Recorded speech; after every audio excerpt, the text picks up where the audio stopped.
Assalamualaikum warahmatullahi wabarakatuh. Adik-adik, pada video kali ini kita akan bahas bersama kunci jawaban pada tema 1 kelas 4.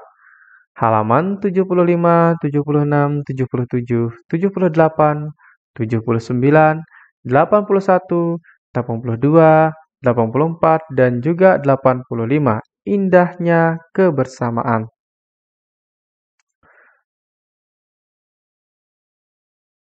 Di halaman 75, bekerja sama dalam keberagaman. Mari kita baca bersama bacaan berikut ini. Edo dan kelima temannya mendapat tugas untuk melakukan percobaan tentang bunyi. Sepulang sekolah, mereka berkumpul di rumahnya. Setiap orang sudah menyiapkan peralatan yang dibutuhkan. Lani dan Siti membawa beberapa kaleng yang sudah dilubangi. Udin dan Beni membawa benang kasur. Mereka berkumpul di halaman depan rumah. Keenam sekawan siap bekerja sama melakukan percobaan. Saat percobaan akan dimulai, tiba-tiba terdengar azan. Siti dan Udin meminta izin teman-temannya untuk sholat. Teman-temannya mengizinkan mereka untuk melakukan ibadah. Edo meminjam ruang makannya untuk digunakan Siti dan Udin sholat. Meskipun Edo beragama Katolik, ia tidak keberatan rumahnya dipakai untuk sholat. Beni yang beragama Kristen, Dayu yang beragama Hindu, dan Lani yang beragama Buddha menunggu dengan sabar temannya beribadah. Keenam sahabat selalu menghargai satu dengan yang lain. Tiba saatnya keenam sekawan melakukan percobaan. Setiap orang menunjukkan tanggung jawabnya dalam bekerja. Tidak ada satupun di antara mereka yang duduk diam atau memberi perintah saja. Semuanya ikut bagian dalam percobaan. Saat Dayu membutuhkan pertolongan memotong benang, Udin datang membawakan gunting. Saat Edo kesulitan menalikan benang di kaleng, Siti ikut membantu. Keenam sahabat bekerja sama dengan semangat. Mereka hidup rukun, saling membantu meskipun berbeda agama. Sekarang kita akan menuliskan gagasan pokok serta gagasan pendukung di halaman 77 untuk paragraf 1. Gagasan pokok, Edo dan kelima temannya mendapat tugas untuk melakukan percobaan tentang bunyi. Sepulang sekolah mereka berkumpul di rumah Edo. Setiap orang sudah menyiapkan peralatan yang dibutuhkan. Lani dan Siti membawa beberapa kaleng yang sudah dilubangi. Udin dan Beni membawa benang kasur.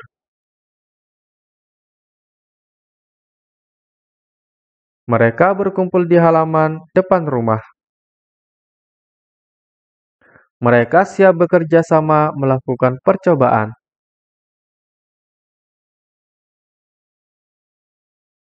Sekarang kita akan jawab di halaman 78, paragraf 2. Gagasan pokok.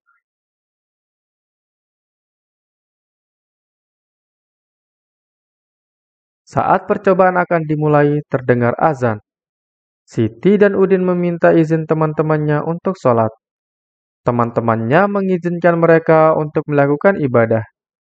Edo meminjamkan ruang makannya untuk digunakan Siti dan Udin sholat.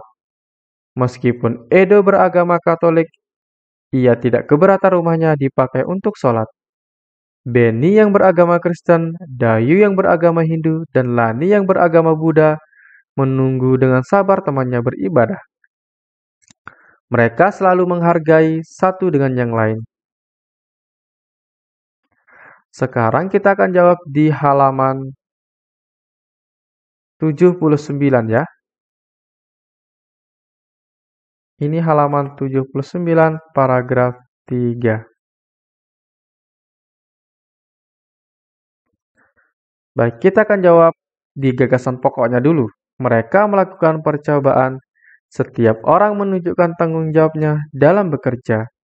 Saat Dayu membutuhkan pertolongan memotong benang, Udin datang membawakan gunting. Saat Edo kesulitan menaikkan benang di kaleng, Siti ikut membantu. Keenam sahabat bekerja sama dengan semangat. Mereka hidup rukun, saling membantu meskipun berbeda agama.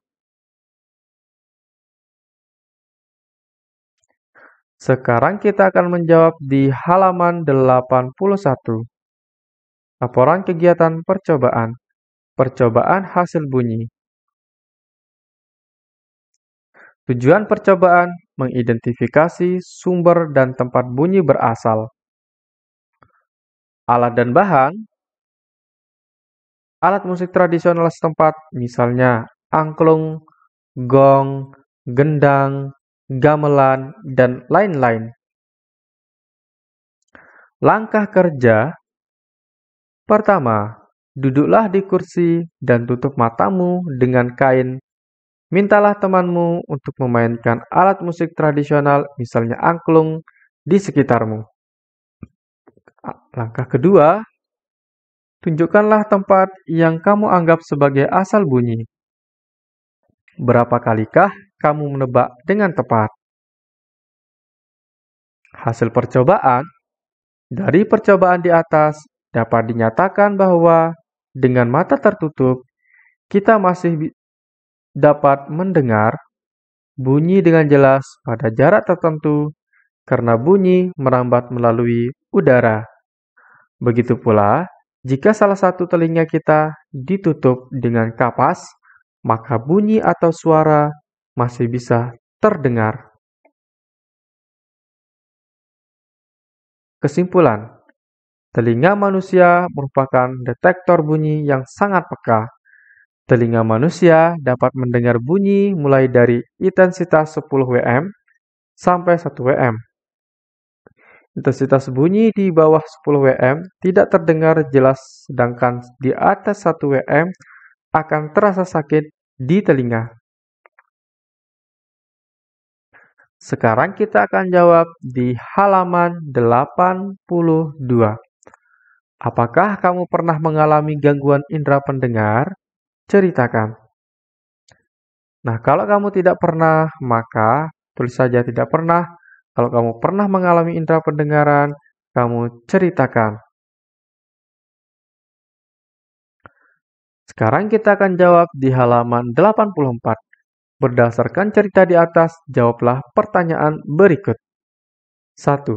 Apakah perbedaan yang dimiliki oleh 6 sekawan menghalangi mereka untuk berteman dan bekerja sama? Jelaskan. Jawabannya tidak. Walaupun berbeda agama, mereka tetap berteman dan bekerja sama.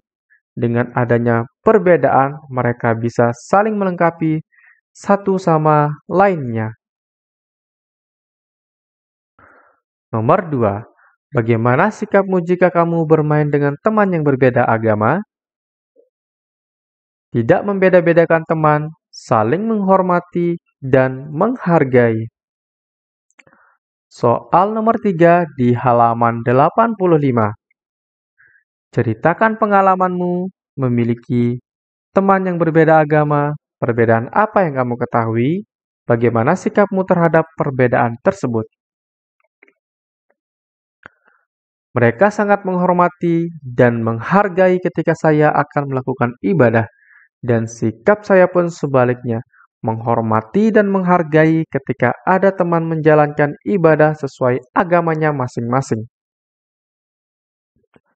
Sekarang kita akan jawab di halaman 85. Di Ayo Renungkan, di sini ada 3 pertanyaan yang perlu kita jawab. Baik, pertanyaan pertama, jawabannya adalah hari ini saya telah mempelajari ide gagasan pokok dan gagasan pendukung, indera pendengar manusia, dan sikap toleransi. Berikutnya, jawaban kedua adalah manfaat bagi saya dalam kehidupan sehari-hari adalah saya dapat memahami teks dengan baik, mengetahui pentingnya indera pendengar, dan mampu bersikap toleran kepada teman yang berbeda agama. Jawaban yang ketiga, cara mensyukuri nikmat Tuhan adalah dengan selalu menghargai dan menghormati teman yang berbeda agama sehingga persatuan dan kesatuan bangsa tetap terjaga. Sekian, Assalamualaikum warahmatullahi wabarakatuh.